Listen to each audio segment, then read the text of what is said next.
Thank you for joining us this morning. I'm sure all of you were up late last night, like I was, reading this excellent book, For the War Yet to Come. It's my great pleasure to introduce our speaker today, Hiba Bou Akar, who's a professor in urban planning in the urban planning program at Columbia. She will speak for 20 to 25 minutes about her book, and then we'll have comments from Huma Gupta, who's the Neubauer Junior Research Fellow at the Crown Center. At the Crown Center, she's writing a book on her research on Sarifa migrant dwellings in Iraq and Baghdad in particular, and her PhD is from the MIT program in architecture. So she will talk for 7 to 10 minutes after Hiba speaks, and that should leave us plenty of time, perhaps 30 minutes for Q&A. I'm going to ask you, if you have questions for the panelists, please submit them via the Q&A button, which if you can't see on your screen, if you hover down to the bottom of the Zoom screen, it'll pop up and you can submit it that way. The panelists will be able to see questions there. The chat room is open and feel free to use the chat, although the moderators probably will not be able to, the panelists will not be able to use the chat and follow it and participate. So please, again, use the Q&A button to submit your questions, and there will be other Crown Center staff following the chat. I'd like to notify everyone that the session is being recorded. So without further ado, it's my great pleasure to introduce Hiba, please. Hi, good morning, everyone. First, thank you for joining us on this day, specific day, the day after the elections. I want to thank Dr. David Patel for the invitation and also the members of the Crown Center for having me. I want to thank Karen Spira for facilitating all the paperwork. And I want to thank Dr. Huma Gupta for agreeing to be the discussant. I look forward to the comments. I also look forward to everyone's questions. I will be talking today about a brief overview of the book, but I'd be happy to talk more during Q&A about post-Beirut book, or in terms of the theoretical framework as it relates to other geographies. Because of course there's the explosion that happened after that, and so there are other things that we can discuss in relationship to this work. So I'm going to start. I'm going to first try to project the I'm going to share the screen. So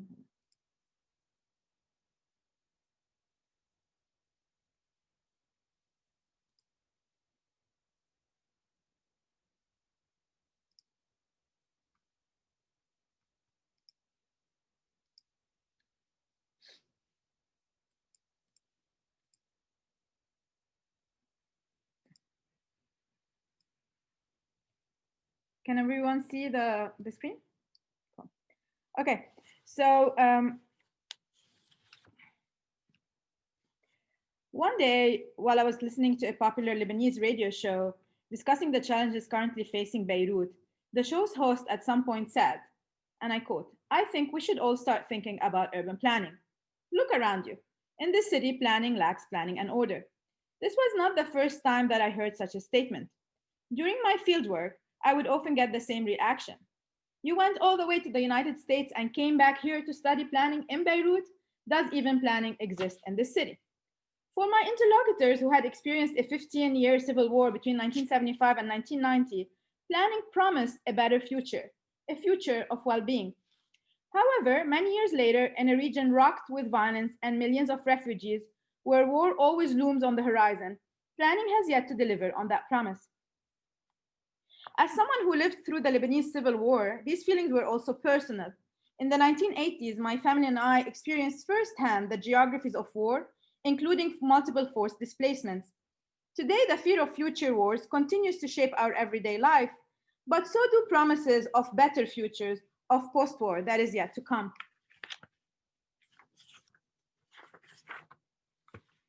Through this book, I chose to write about violence in a place I call home, itself the landscape of many lost homes, making this a quest that has been shaped by my personal history as much as it is a scholarly inquiry into geographies of conflict and its aftermath.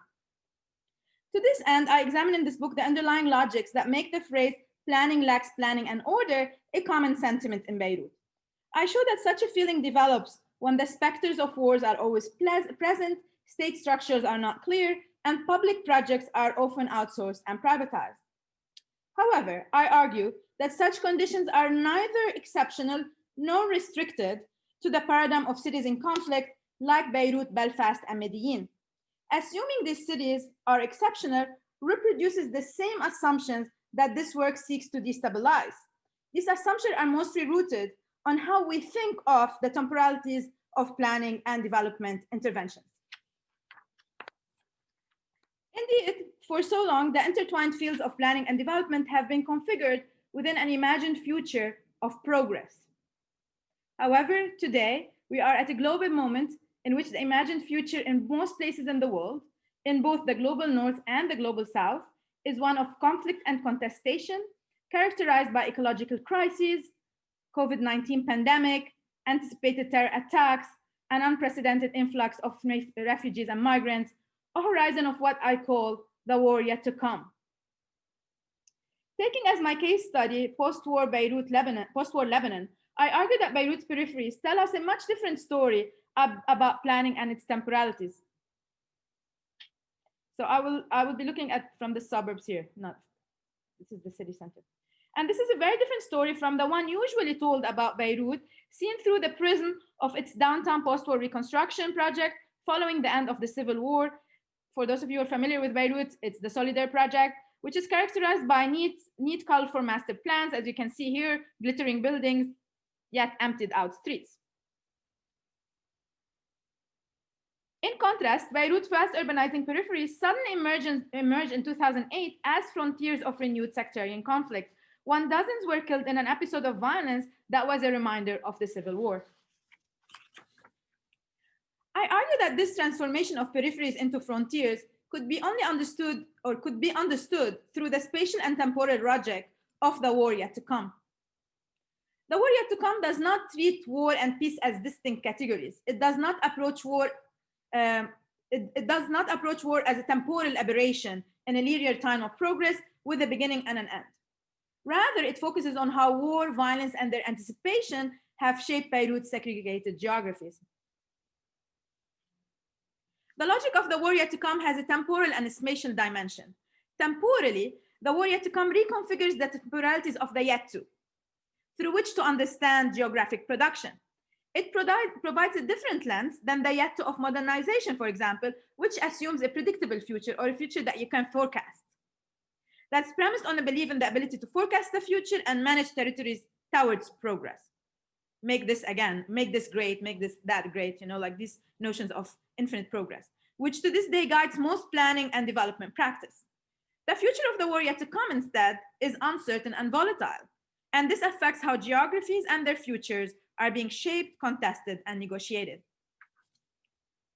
Spatially, in times of peace, this war is often not a war of tanks, cannons, rifles, bombs, but is fundamentally a geopolitical territorial conflict where the fear of domination by one group by another is fought first and foremost over land and apartment sales and through zoning, planning, and infrastructure projects.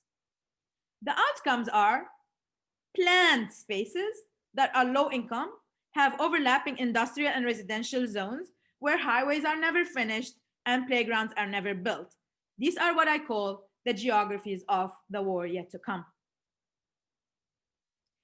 In Lebanon, it is the former civil war militias who are key to shaping these geographies. Since the end of the war, these militias have become major religious political organizations and are the primary spatial and development actors who challenge our understanding of geographic production because they operate simultaneously inside the government and outside it. So basically, they are the actors that form the government, but they are also the actors that operate outside the government through other different networks. In the book, the four actors I focus on are the Shia Hezbollah, which is the most familiar for those globally, the Sunni Future Movement, the Druze Progressive Socialist Party, the PSP. And for those of you who are not familiar with the Druze, they are basically a minority religious group in the Middle East, primarily in Lebanon, Syria, and Palestine. And the Maronite Christian Church. This is not a militia, of course, it's like the church, but there are militias and former militias and current political religious organizations that are affiliated with the church. These four groups were the most present on the ground in the southern peripheral areas where I conducted most of the fieldwork for this book. So to understand how planning is actually practiced on the ground, I conducted an ethnography of spatial practices, which I would be happy to talk more over during Q&A, in 3 southern peripheries of Beirut, namely Hiba Bou Akar, and you see the 3 dots on the map. I can actually point here. Hiba Bou Akar, Sahra Shweifet, and Dawhat Aramu. As you can see on the map, these areas are not peripheries of, they are not only peripheries of Beirut, of municipal Beirut, but they are also peripheries of the southern suburbs of Beirut, commonly known as the Dahi, and considered to be the stronghold of Hezbollah in Beirut. From my research in these sites, these 3 and spatial and temporal lens of urban growth emerged, namely doubleness, lacework, and ballooning. And I'll be happy to discuss this further. Conceptually, these 3 processes reveal how planning and space making in post-conflict cities mold the space and time in labyrinth ways, in contrast to the teleological assumptions about growth characterized by, for example, the concentric circle model, if you're familiar with urban planning or urban design, that assumes that growth will just go outward from a dense center out to a less dense periphery, or what we will call suburbia here. I'll start with Hiba Bou Akar. Hiba Bou Akar, the neighborhood closest to Beirut and Al-Dahi, was predominantly a Christian neighborhood before the Civil War. Its post-conflict geography can be understood through what I call the doubleness of ruins. In 2004, when I first visited, the streets were buzzing with life. Children playing, elderly congregating amid sounds coming from the busy light industries in the area. The neighborhood, war-scarred buildings, bombed and abandoned during the Civil War, had been transformed into makeshift homes for families that were displaced in 1975 from South Lebanon. So you can see, for example, people, when I was doing first interviews in 2004, had created homes inside. You can see the more fresh concrete blocks here. They have actually constructed houses inside these buildings and reformulated how buildings operated, like by creating houses inside bombed buildings. And that's what they lived for close to more than 30 years, actually. Many families who I spoke to had been living in the area for 30 years, and they were awaiting post-war governmental compensation to leave. When I returned in 2009, the area felt like a ghost town. War-displaced families had been evicted. Ruins stood empty. New fancy yet empty buildings dotted the landscape, with apartments selling upward of $350,000. And I know some of you are going to ask, how is that with the changing exchange value of the Lebanese to the dollar? It's still the same. And we can talk about that. The prices are still the same. It was a checkered geography of ruins and new construction. When I asked about why some buildings were still in ruins while many others have been demolished and replaced, I learned that the church had stopped the sale and development of these ruins. My investigation into this checkered geography of ruins and construction shows how the area had become one of the major contested frontiers in times of peace, where the Christians and the Shias are struggling over land. And they did so through the Maronite Church on the Christian side and Hezbollah-affiliated real estate developers on the Shia side. If the ruins stayed intact, the land was bought by the church, which you see on my left. If it was replaced, the land is being developed by mostly a Shia developer, which you'll see on this side of the screen.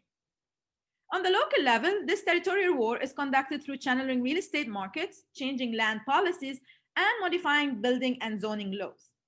Internationally, it unfolds through global networks of finance, fundraising, and religious allegiances. For example, church affiliates are trying to change the preemption law in land sales to expand the right of first refusal to the Christian community writ large. For those of you Arab speaking, we call it haqq al-shifa. So expanding the right of first refusal, haqq al-shifa, to the Christian community writ large. Shia developers are traveling to DC, Sydney, and Sao Paulo to buy land in Haimadi from landowners who immigrated during the war and never returned. The church is trying to overturn these real estate transactions. Public officials are changing the zoning and building laws to make investment for Shia developers unprofitable. Local municipalities are prohibiting land sales between Christians and Muslims. So this is one of the signs that Al-Hadas, which is a neighboring municipality, has been putting up, and without much contestation, which says the billboard reads, for Al-Hadas to remain for its people, don't sell your land, don't sell your house, the municipality will not sign your paperwork. This is not a legal situation. This is kind of an informal situation that is enforced by the legal entity, which is the municipality. And this recently you will hear more that also rentals are being subjected to the same kind of informal regulation. In this contested geographies, civil war ruins are the ruins of a contested past as much as they are ruins in contested presents and futures, which is where the doubleness comes from. Leftover ruins are indicators of an ongoing territorial war that's not so different from the Civil War. This critical excavation exercise of ruins shows the contradictions and crises that lie in the constructed binaries between war and peace, future and past, progress and violence, construction and destruction, even home and displacement, even something also like segregation and coexistence. Many of the war displaced families who I interviewed and met in High Madi, Mar Mikhail, eventually moved to Sahra Shweifet after receiving monetary compensation, which is the second side I will speak about here. Sahra Shweifet is located next to the Beirut International Airport and a second-tier periphery of Beirut and Al-Dahiya.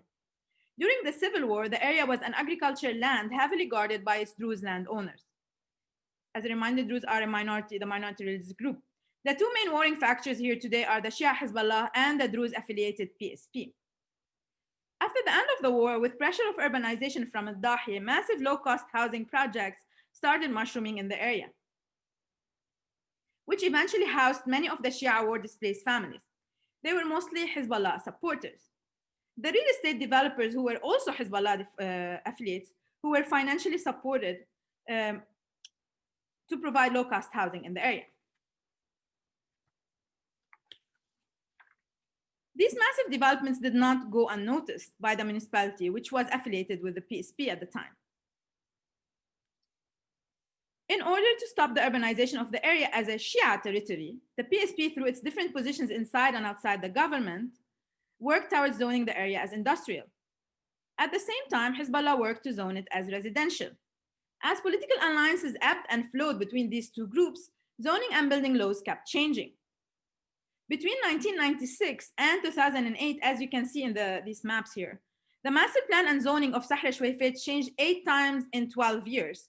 So you can see here in the red is industrial and green is residential, and you can see how it changed between 1996, 2000, 2004, 2008. For those of you who are not familiar with the urban planning profession, usually you forecast for 30, 40 years. You don't change master plans after like 2, 3 years. This is a lot of work to get done legally. You know?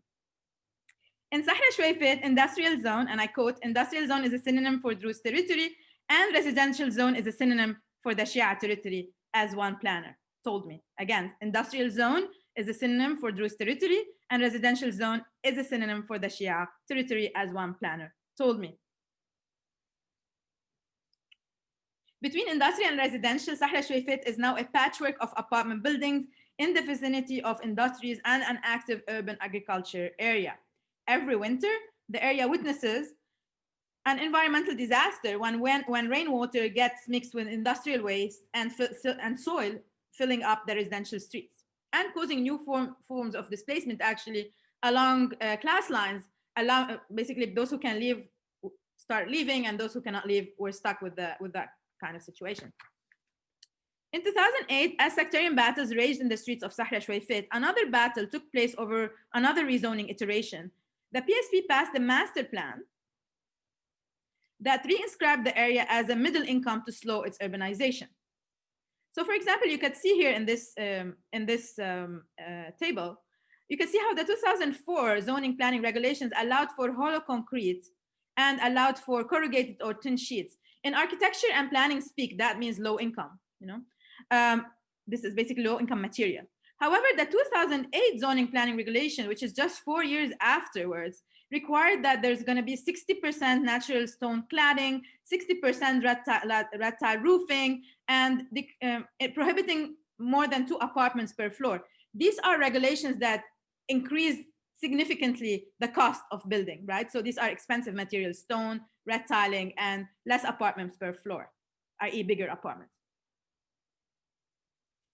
This rezoning is not only related to these actors' positioning in local wars, but also regional ones. Sahra Shwaifit was bombed in the July 2006 Israeli war on Lebanon and was targeted by an Israeli-affiliated suicide bomber in 2014. Actually, the first ISIS-affiliated suicide bomb in Lebanon was in Sahra Shwaifit, inserting Beirut's peripheries as a node in the Arab-Israeli and Sunni Shia regional conflicts unfolding in the Middle East.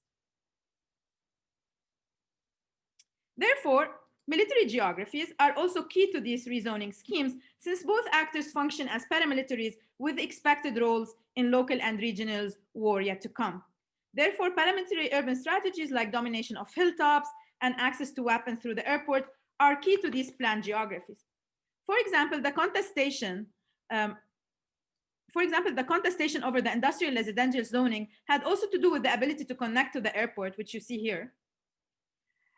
Also, PSP's rezoning of hilltops as villa zones aim to stop urbanization on military strategic hills. So you can see if this is like the top of the hill here, and you can see how between 2004 and 2008, there was a change from D, which is a more dense commercial residential zone, to zone V, which is a villa zone. You think about it as a single family housing here, you know, a kind of situation. And so basically an active attempt to decrease density on top of the hill for military strategic purposes.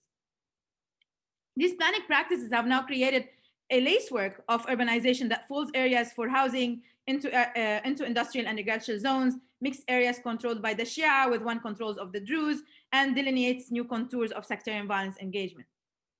So what I call the lacework, which you can see here.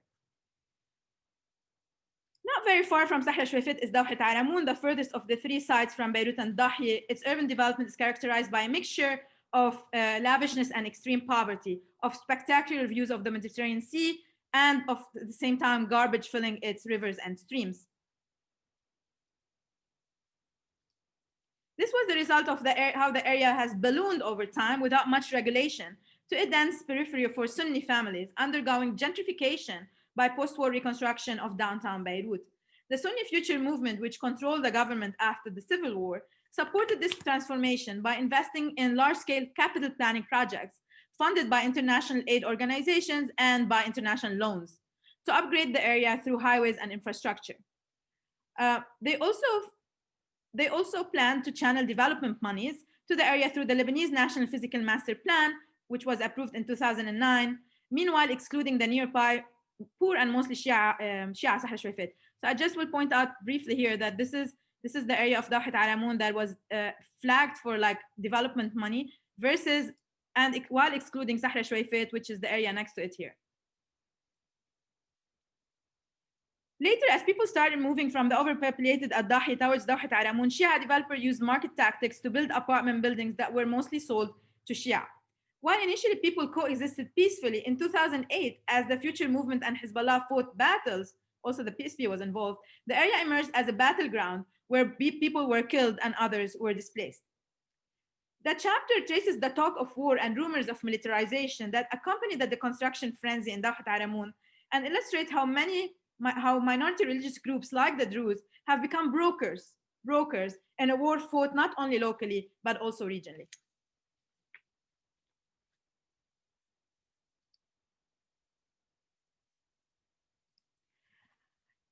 Together, this case study shows that the failure of Beirut's new peripheral development to provide residents with safe environment is not about the failure of planning or the way such spaces may defy the logic of planning. In fact, these peripheries are intricately planned. The ordering of the present as we saw it instead is produced by several contested planning exercises over different imagined futures, rendering planning as a tool of conflict as much as that of tool of peace and order, which is usually what is assumed about planning. In such context, planning practices involve innovative techniques to continuously balance a spatiality of political difference in order to keep a war at bay when possible, while simultaneously allowing for urban growth and development profit. As planning is evacuated of its development ideals globally and locally, planners have increasingly become the technicians of the spatial logic of the war yet to come. However, despite how outlandish these practices may sound, hardly make Beirut an anomaly. urban futures of all cities are being contested, increasingly seen as reflective of a violence yet to come, leading to a global restructuring of geographies with widespread calls to erect walls, both literally and figuratively, and to shut out unwanted populations. And it seems that people still voting for that kind of for logic, like we're seeing, which is unfolding as we speak. Does not the everyday anticipation of violence, terror, war, climate change, COVID-19, and police and gang violence affect all of our daily lives as we walk through militarized urban spaces, retreat to our gated communities, travel through airports, build prisons, and border walls? Hope remains, however, in the prospect that these logics of fear and exclusion will be widely contested, and that these contestations will give rise to movements that bring on new spatial and political imaginaries for more equitable cities and better futures, like we saw with the Lebanese October uprising last year and with the Black Lives Matter movements here, and reminding us, hopefully, that the future is yet to be written. Thank you. Thank you very much, Hiba. It's terrific, and there's an awful lot on the table. To kick off our discussion, I'm going to turn it over to the Crown Center's own Huma Gupta. Thank you so much, Hiba. That was such a wonderful kind of like introduction and overview into the core arguments of the book. And it was also really nice, I think, for the audience to see you go into detail of the kinds of observations that you made during your field work, what you showed us what you actually mean by doing an ethnography of spatial practice. So I know that there'll be lots of people in the audience who are eager to ask you questions. So I've drafted only 3 overarching questions. The first one kind of deals with the prehistory of your book, which you talk about throughout the book and in the introduction particularly. The second one deals with the question of methodology, and more importantly, how do you teach this kind of methodology in the classroom? And the third question actually has to do with the concluding sentence of your book and the sentence that you just concluded with today. So I'll start with the first. One of the things that really struck me about kind of the argument about how the struggle around land and housing sales is being partially fueled by a discourse of fear, for instance, among Lebanese Christians, around the anxiety over of the Shiite figure in the city. Right, this is a very kind of important and powerful, I think, theme. It certainly emerges in Baghdad and Iraq, in my research. And so I was kind of curious about how you drew the prehistory of that, or how you situated your book, with regards to what happened before 1975. So you mentioned in the introduction that the political organization that Hezbollah emerges from, Harakat al-Amal, was originally called the Movement of the Dispossessed People, right? Harakat al-Mahrumin, which consists of a class of dispossessed, rural and uneducated, poor or rural to urban migrants who worked menial jobs in Beirut and its surroundings, and who lived mostly in its informal peripheries. Then kind of as you're telling us the story, like towards the end of the book, you talk about basically that while, initially we were thinking about these things as these places at informal poor peripheries where planning interventions were still somehow targeted to have some sort of developmental aim for the poor periphery, that today the way in which planning is being instrumentalized is to actually put forth a model of planning without development into areas that have been consolidated as Shiite neighborhoods. And I was so curious about, when do you mark this transition happening of like planning as development? Was that ever a moment? Like, was that a moment with Michel Ecochard's master plans back in the day? Or would you still read in that prehistory the same sort of logic, which was emphasizing class and not sectarianism? And today the Civil War and the events that have happened afterwards have only kind of revealed that logic to the forefront. So I'm just so curious about, so I'm going to let you decide if you want to respond to this question before I move on to the second, or if you want me to go on. That's fine. Yeah, sure. We can talk a little bit about this. Thank you, Huma. These are great questions. And and also bringing forward this discussion about development and planning and its relation to the Shia figure. I mean, and maybe this will touch a little bit on your other questions. So when I start first thing, you know, when you start doing these projects, you don't know it's partly a personal inquiry. I mean, I think all PhD students and master students could identify with that. You don't know that what you're looking for is something that you've been thinking about in some way or another. So definitely methodologically, I realized when I was writing the book, eventually after doing all this research, that it was also not only a scholarly project, it's a personal inquiry on geographies of displacement, having been a war displaced child myself, lived through that, and also at some point a child refugee, and basically trying to understand how, especially when I start learning about urban planning and walking on the hallways of higher education here, and realizing that none of the courses I was taking about how we're going to plan for this amazing, great future applies to how I lived or where people I come from live their everyday lives. So I start questioning that to start with. I was like, this doesn't apply to. Why doesn't it apply to me? You know, like I don't, you know, so this is where I started my question. But at the same time, putting the theoretical conceptualization aside, the project started as like a master's thesis question. Like, I want to study why these apartments, this new kind of apartment building that mushroomed where I grew up is vacant. Like, I want to understand why they're vacant. And then when I started doing this ethnographic work, I realized that, and I started doing work in Sahra Shweifet, the second side before I went to Haimadi, is that because of the war displacement situation that was going on, many people have bought these apartments but did not live in them, opting to wait in the abandoned buildings where they lived for 30 years, waiting for some money to come in compensation, war displacement compensation. And so they couldn't leave, and that's why they were empty, but they were empty but bought. And this is what drove me to start thinking about the question of war displacement and development and housing and real estate. This is one part of the question. The other thing you raised is about the Shia figure and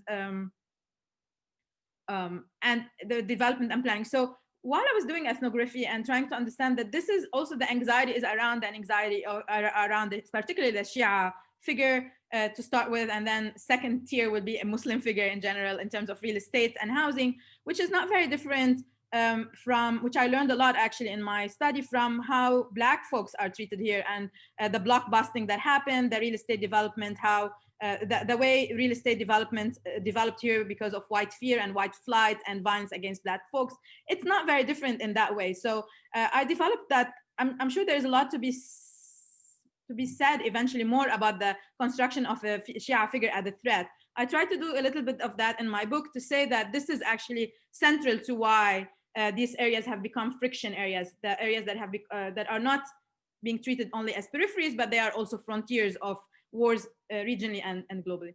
And because of that, I realized that I have to learn a little bit of the history in order to be able to make an argument. And that's chapter 5 that I don't discuss here, but I tried to trace, I was like, how come that all these planners that I talked about, they don't want to talk about poverty alleviation anymore, which is what I was taught that I should be asking about, like poverty alleviation job. They just want to talk about sectarian distribution. And so I started going through it historically and mapped these 3 different phases you talked about, which is what started as decolonial, post-colonial, decolonial projects in which the development planning, which is these projects that were imposed or championed by British and the French, the pre-colonializers, benevolence towards the colonized started with the development planning, and then how that shifted with Ecochar and stuff to development as planning when the question of development become a spatial question. Where? So people start drawing maps and they presented this as development schemes,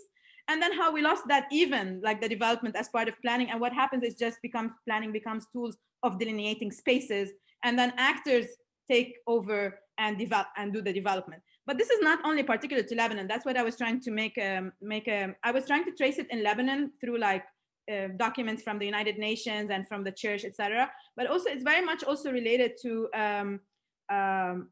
it's very much related to what was going on globally. And so we see in the turn, the neoliberal turn, for example, and globally from the 1980s, 1990s, in urban planning, there's a turn to community. And while community is being is celebrated as an idea, it's actually a very exclusionary concept, where then you can only think about your own folks. However you want to divide your community, we can't, you probably define it along skin color. I don't like, you know what I mean? And then no one can argue with that, because you are developing your community rather than investing in a more larger, more redistributive project that is beyond what you define as that small community.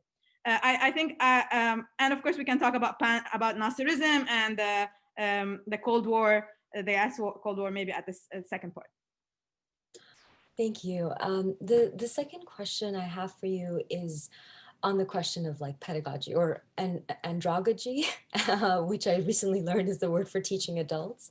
I was heartened when reading your introduction by all the phenomenal scholars and colleagues you cite who have influenced and shaped your research over the years. So most notably Mona Fawaz, Mona Harb, and of course Ananya Roy. I think what's inspiring about the collective scholarship that they've put out and you have now put out over the past, I would say 10, 15, 20 years, is that it's actually pioneered a new methodology to analyze the so-called informal built environment. Not only that, but you've actually managed to bring what perhaps was mistakenly been considered the periphery of political, social, cultural life into the center of how urban planning and urban planning history should be studied and taught. So because I think what this body of scholarship is doing is trying to forge a new field, I recognize that, you know, how Mona Fawaz, Mona Harb, you, myself, Ananya, all these people were taught urban planning in school did not necessarily put these periphery and this particular kinds of geographies at the forefront of how we're being taught. So I'm just curious, you talk about your methodology as patching stories and maps. How do you advise students on interviewing subjects so that they can gain insight into popular discourses as you did and producing this ethnography of spatial practices? You know, how do you advise them to collect technical, legal, property ownership, planning documents, conducting historical research on neighborhoods that may or may not be well documented in formal archives, or what, you know, Ananya Roy says, where the figure of the subaltern, urban subaltern, or the figure of the slum dweller appears at the limits of archival recognition. And how do you get them to really observe and take notes on this long-term change and transformation in a city through these repeated meetings and visits to a site? It seems like what you have done and what you know, these other scholars have done is it's very hard to actually teach that method. And I'm wondering over the years at Columbia, have you been able to actually change the framework for teaching in the classroom to put these geographies front and center, or are you still kind of struggling with teaching the canon in a particular way? Thank you. I mean, I have so many questions, but I know there's not so many answered, but I will briefly touch on a couple of issues that your question made me think about. First, pedagogically in general about urban planning as a field, and architecture I think should be second, is about for me, pedagogically, it's about decolonizing urban planning, because I teach the canon in 3 weeks total. 2 in the beginning, 1 in the end, because the canon is put by let's say white male Eurocentric American-centric idea of what planning and quote unquote order is about. And then we decolonize it the rest of the semester, trying to think about how the other populations have been hurt, dispossessed, etc., by urban planning practices. And then maybe eventually someone or collectively will reassemble it in some way. But I think we are at the moment of decolonizing the field. That's what needs necessary to be done. I mean, think about redlining, think about what's happening at the moment. This is urban planning as a field has been complicit in this, and I won't shy away from saying that they have been tools for that. You know, they've been tools for projects of violence for a long time, and colonization, of course, we all know of that. So pedagogically, this is one aspect. How to teach methodology, I don't think it's about teaching specific kind of methodology like how to do this, but yes, about if you don't have an archive, which is in the case of Lebanon. And again, it's not only about when you don't have an archive, like you said, quoting Ananya, that the archives are the archives are that of the dominant, whoever quote unquote wins historically builds the archives. And so when you want to go for indigenous knowledge or for alternative knowledge, you have to create your own archive, and you have to read between the lines of the archives, etc. So we also at the moment in which, I mean, this has been happening with history longer. I'm not a historian, but you have to create a new form of archive that then you can generate new information and new data from. So this is about the archive. And so and the case of Lebanon even more, because there are no actually archives. Like the archives is you walk into like some government official's office, and I was like, oh, can I see this meme? You're like, yeah, look at the corner, you know, and then you look in the corner and there's like a heap of paper with like spider webs, and you're like trying to like get like this useful. And then I believe in like being relevant to, this is one of the things that I do teach in I have like 10 master's students right now, which was supposed to meet at this time. I'm meeting with them later, is that you just do not expect people. It's very hard for me to hear students just wanting to interview people without telling me how they're going to contribute. And for example, one of the small things I did is I actually scanned all the archive that was with the spider webs and just gave that in CDs. And I don't know what's going to happen with them, but that I felt like at least I owe this to whatever, like the history of the neighborhoods that I was working on and the people who are trying to make a difference. And so I don't think you can teach a specific methodology, but you can teach a way of thinking of how you think about the field, of how you approach people, about what your role. One of the things I did in the book, and I did that in the end, I realized that I would want my reader to know what my position was in this book, because sometimes we read amazing books, but I don't know what was the position. I want to know, like, how did you do the research? What were the openings? What were the closures? Who facilitated your work? Did you have problems? You know, as a student, I wanted to know that. So I decided to write that, saying, okay, here, I am assumed to be of a specific, my family is of a specific religious group. And then this is how I was being positioned in the field. This open door, closed different doors. I'm of specific, like, class access has a big deal, a big thing, which was difficult for me. I mean, if you have if you're different class positionality, you can access different archives differently. So all of that, I felt like I owe it for my reader to put it down, and then the reader would decide how to read the text. So this is how I approach it, and this is how I teach my students to do methodology, is to maybe not only say ethnography, which is an amazing methodology, but how we're going to do this ethnography and what are our position is very important.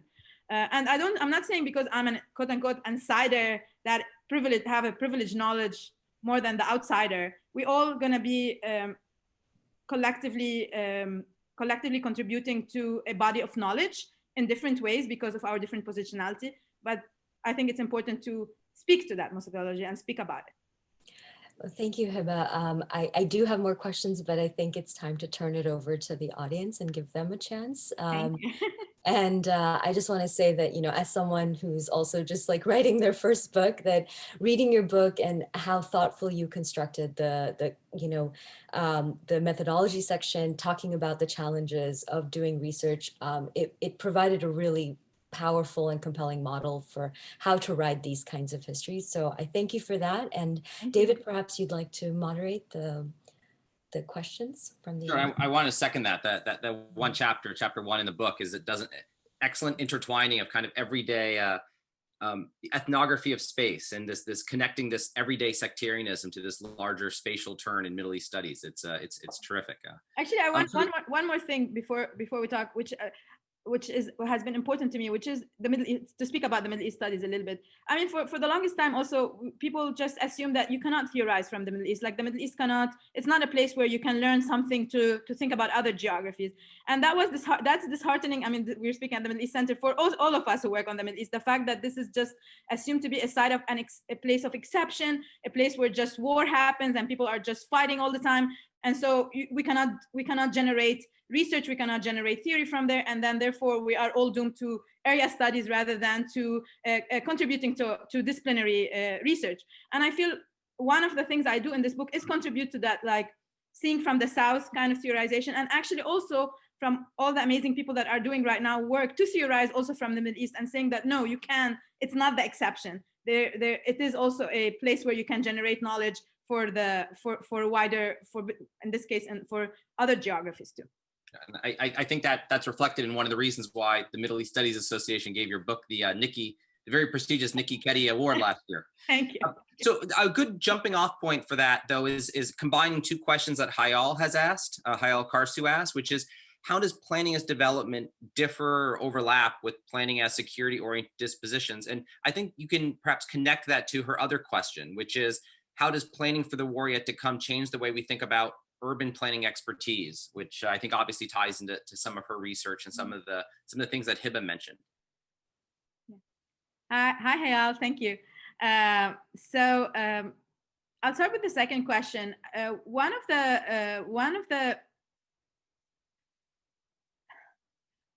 the major repercussions of rethinking the notion of a future in a field like urban planning is then what do you plan for?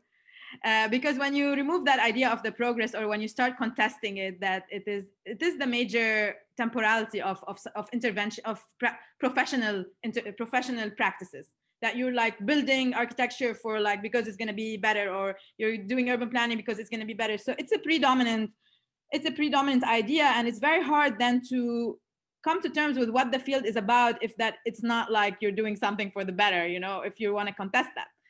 And this is a question that I always think about, and I feel like collectively as we decolonize the field, we have to think about. And I think I still believe in the tools of urban planning, but rather, just to answer Hayal, but rather than thinking of like, oh, I'm doing this and just in the name of the public good, and that I know what is good for everyone as an expert or as a body, and then this is just going to improve everyone's life, to actually use these tools to create a shared knowledge about our built environment. For example, in Lebanon, I work with a lot of amazing groups. I just support them a little bit. They've been doing amazing work, like Public Works, like the Beirut Urban Lab with the Muna Fawaz, Muna Harib, etc. I work with them at times in order to. What I like about what they do is how then you use urban planning tools like mapping, like talking about the built environment, like talking about public spaces, like thinking about affordable housing as a way to bring together people to think about a shared built environment, rather than to imagine a future which is, of course, includes a different kind of future, to break away from the sectarian geographies, but instead of just like saying this is how it's going to be better future, using the tools to bring people together first, to start to collectively across sectarian lines to think of what that future look like. And I find that much more productive than just assuming that if I forecast for 30 years and draw a map of urbanization, that's going to be better. I mean, because obviously that's not the case, neither in Lebanon nor anywhere else. And also the book, in my work, what was in some ways a little bit comforting is that, I mean, of course, sectarianism is very associated with the discussion of the Middle East. And my work, in addition to other people's work, but mine is spatially showing that sectarianism is actually constructed and rethought and negotiated on a daily basis, in this case through spatial practices. And so sectarianism is spatially and temporally produced. And this undermines all the discourses about sectarianism as something like top-down, somehow it's in our blood and we cannot exit it, etc., etc. Actually, it is a project that is spatially and temporally constructed on a daily basis, geopolitically informed, locally informed, and that these geographies I talk about, sometimes they're geographies of segregation, but are very often they are geographies of negotiation, that these streets that separate, for example, Sahra Shweifet from Shweifet are not walls, are streets where people go and buy from each other and maybe try to buy an apartment on the other side, etc. So there's always negotiation. And I feel like, at least if I want to still look for hope, I found comfort in the fact that you can undo it. If you do something, if you construct it on a daily basis, maybe there's hope you can undo it on a daily basis too, you know, like, and this is where I think of sectarianism, rather than thinking of it as this something that you cannot escape. If I can ask a question that's in kind of the connecting this back to the politics of Lebanon. Throughout the book, a lot of this seems to be directed against the, how should we say it, the rural Shia, uncouth Shia moving into their area. And so I'm wondering, especially in these three neighborhoods you were looking at, I guess the two most southern ones though, as that Shia perceived threat increases, do you see those divisions or threat perceptions among the other groups lessening? So in other words, do you see the Druze and Christians and different Christian groups and Sunni groups more willing to live together and perhaps wanting to not co-settle, but have members of the other groups living in those areas, so they would be drawn into a conflict with the Shia if those Shia inroads continue pushing, if you see what I'm saying, almost like a tripwire. And how does that match up with, say, the Druze switching positions between the major alliances that you see in Lebanese politics? Yeah, thanks. This is a great question. Actually, in Dahat Alamoun, I talk about, I didn't dwell much on that chapter, and that chapter is an autoethnography. This is where my parents moved after the war, and this is where I grew up for a big part of my life before moving to the United States. And so there was a moment in which when I started looking, just like looking outside my window, which in a place I felt like so, like where I lived for a long time, but it was so strange. I realized I don't know much about it because I was always told that this is the bedroom community. This is where like people who cannot afford in the city just hang out and go every day and work in the city and have fun in the city and do everything in the city and just come back and sleep. And then when you start digging, excavating the geographies of that, you realize that it has been central, for example, to 1958 US, first time the US puts actual boots on the ground where on the beach next to that town, you know, like, and you start realizing how much that neighborhood is not a bedroom neighborhood as much as there was an active geography in the production of conflict, displacement, war, and housing over the years. Anyways, that said about Dahat Alamoun. What was interesting about it is that how the Druze community, and I talk extensively about how they become brokers on all sorts of levels. They become brokers on their buildings. I mean, like trying to make sure that at least the next building up for sale goes to a Sunni rather than a Shia, or the people in the municipality who once tried to tell me there's nothing to research here. You know, it's all like pricing and whoever pays more gets the land. Only to 5 years after the 2008 tell me, oh yeah, it's all about the Islamization of the Middle East. It's about kicking the minority out, and these are rent transactions as part of this Islamization. The same land transactions that they told me before were just like, nothing for you Hiba to research here. This is just pricing, you know. And I kept digging, and everyone gave me a different story about pricing, talk about economics and objectivity.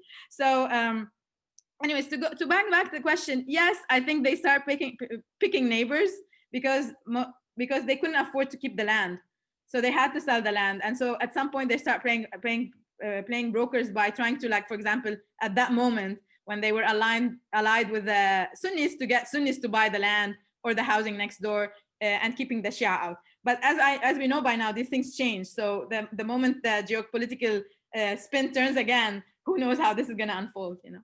But yes, and definitely, for example, in Christian areas like Al Hadas, where I showed the poster, the billboard, they don't mind the Druze renting there, but yes, they would mind a Shia and they would mind a Sunni. So one of our former Crown Center fellows, Niels Hagerdal, asked a question. Do people move to these new neighborhoods? Do they become registered to vote there? And I'll add on to that. If not, why not? Why isn't there a move to change where people are registered to vote if this is really a threat? That would actually, you give us the example in the book, for example, of a young Druze who has a family in a nice house, and he moves back to his ancestral village several miles away in a not as nice place, and certainly further from his work because of that threat. Why wouldn't they push to change the laws to root people in those areas and prevent them from leaving and building almost a firewall from future inroads? And to follow up, Neil's other question is this spatial competition literally just about physical military planning? And wanted some more details on who's paying for the new buildings. Can you just repeat the last part? Is the physical? It's in the Q&A. He wanted to know, I think, about is the spatial competition, is it just about physical military planning if there aren't direct, I think he's implying, if there aren't direct electoral consequences? Okay. Yeah, thank you for the question. Actually, this is one of the major issues in Lebanon, the fact that people cannot register, especially in anywhere actually, but especially in Beirut and around. If you move, you cannot move your vote. You cannot register to vote there. It's very much similar to, in some ways, to gerrymandering here, but a little bit different, which is they don't want, like, the threat of the Shia figure is central to that, or the threat of the Muslim figure at large, including the Sunni, is here. Because many of the people who move to these areas, to Beirut and the peripheries, are Shia. They are the most urbanizing people at this moment. There's a pressure of a Dahi moving out, and this is why we have these friction areas. And so there is a big issue in Lebanon they don't want people to just move and register because they don't want to change the sectarian makeup. They still want to believe from 1932 that, for example, the Maronites are the biggest sectarian group and this and that. They don't want to like count, or they don't want to know, and they don't want to certainly change the sectarian sectarian makeup of certain neighborhoods. So it is like a big scandal, and it's like so much under the table dealing goes into trying to move a vote, move your residency. That's not something easy. I know a couple of people who their dad finally was able to move their registration from south of Lebanon to Beirut. My friend had to fly for 24 hours from here to Beirut to sign the paper and come back. It's that important, and that's difficult to make. You know, you have to travel to sign the paper because it will never happen ever again, and probably had to pay a lot of money and be very politically connected. The reason is to keep sectarian geographies as is, to keep the same political warlords. None of the warlords want to change that. They're all happy with it because that's how like the Shia political religious organizations want to keep the South for them. I mean, Beirut and its surrounding, as you can see, is contested. And Walid Jumblat and the PSP want to keep the mountain. You know, they're happy with it. And although they perform that they're angry at each other and fighting, and they still are allies in all sorts of ways in which to dispossess the population. And you see what's happening, for example, after the explosion. And so this is one thing. So there's never going to be a major movement unless there's going to be a secularization in some ways of people wanting to live in a better neighborhoods. For example, my family, every time, although we've lived in this apartment that I talk about in the book since 1992 or 1993, we never voted in that area. We vote in the mountains, like inconsequential for our family in many ways, but that's what it is. We are not allowed to vote where we live. So we only have a few more minutes. So I wanted to come back to a question that somebody asked about potential alternative futures to come, and asked you to put them in dialogue with the temporality of an anticipated war. And so the questioner mentioned the August 4th explosion, the pandemic, the nationwide protests in October 2019, how each of them could engender different types of ruins and maybe alternative social imaginaries. Yes, thank you. I mean, the contested futures, as I said in the talk, are not only about Beirut. I think we right now think about climate change. The future of climate change is our future, the future of all of us.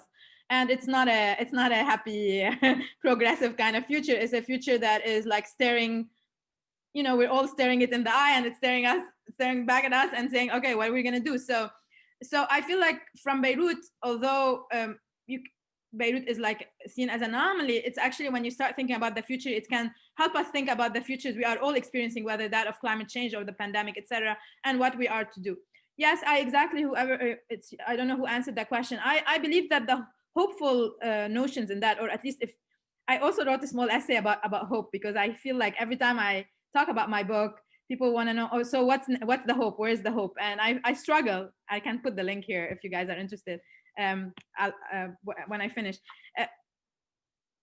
I'm now starting to think about a post-colonial notion of hope, where the hope is not in this one day we're going to all sit on that train and it's going to go for where we were going to go and it's going to be amazing. I'm thinking about the post-colonial hope as in like fragmented notions of hope that are sometimes very small, inching towards something that we can link geographies of Beirut with Black Lives Matter, with Soweto's in Johannesburg, with banlieues in Paris, and try to collectively push towards more equitable futures, push towards changing the politics, learning from each other. That is the hope I see. I don't believe in that kind of modernist hope. I feel the modernist hope is exclusionary. I learned specifically from Afro-pessimism on that, the literature on Afro-pessimism that discusses how hope, especially in the Eurocentric notion, actually is predicated on the subjugation of the Black body. And I feel while it applies here to the Black body, it applies to all sorts of figures globally. The figure of the informal squatters, that's how we make money, right? You have to have someone that sits outside the formal system to capitalize on them, you know, to make profit out of them. And so this is where I see the sense of hope. But I will post the link here for those interested, because I did struggle. I keep struggling myself with where to locate hope, especially as we all went through the elections yesterday, for those of you in the United States, and maybe have to also ask our question here, how we're gonna locate hope. I I think even irrespective of the outcome, we have to ask this question, given the number of people who still believe in a certain kind of trajectory for the future that excludes so many others. Let me just find you the link for a second. So I feel like we barely scratched the surface, and this is one of those talks and presentations where I Zoom doesn't do it justice, because there's so many threads I feel like we could explore over informal, in another half hour to hour Q&A, over informal conversations in the Crown Center conference room in Lemberg, and over dinner and drinks with a group of Crown Center researchers. So we'll have to figure out a way to bring you from New York up to Boston when COVID ends next week. Yeah, I feel like while I was talking right now, I was like, oh, I wish I was in that space with them, because it just seems that the energy is different. You like stop and talk about other things and see what the room want to talk about. I feel like right now we're stuck with this for 10. It makes it easier to actually zoom into like globally, you know, like show up in Kuwait and the next day show up in Johannesburg and show up in Boston. But also we're missing that one-on-one connection. I would love to come meet you all in person, but thank you for having me, and thank you for the opportunity to talk about this work. And I look forward for more conversations. I posted the Search for Hope. If someone who has interest in discussing this further, please feel free to email me. Terrific. And I want to say we have one more Crown seminar this semester, and that's on December 2nd, where we're doing something a little different. That's going to be a discussion where we have Robert Vitalis from UPenn discussing his new book, Oilcraft, alongside Rosie Bashir from Harvard, who will be discussing her new book on archive wars, the politics of history in Saudi Arabia. And you don't just get two, you get a triplet here, because the discussant will be our own Pascal Meneret, who recently published an excellent book on Saudi Arabia. So all three of them will be discussing various ways the Saudi state and polity has been constructed and deconstructed and reconstructed over time. So I'm going to try to come to that one. It's amazing. If I can exit my class a little bit earlier. That's December 2nd. And please join me in virtually thanking Hiba and Huma for an excellent seminar. Thank you, Huma. Thank you, David. Thank you, Karen. Thank you, everyone, for attending. Thank you, Hiba. Okay. Have a good day. Bye.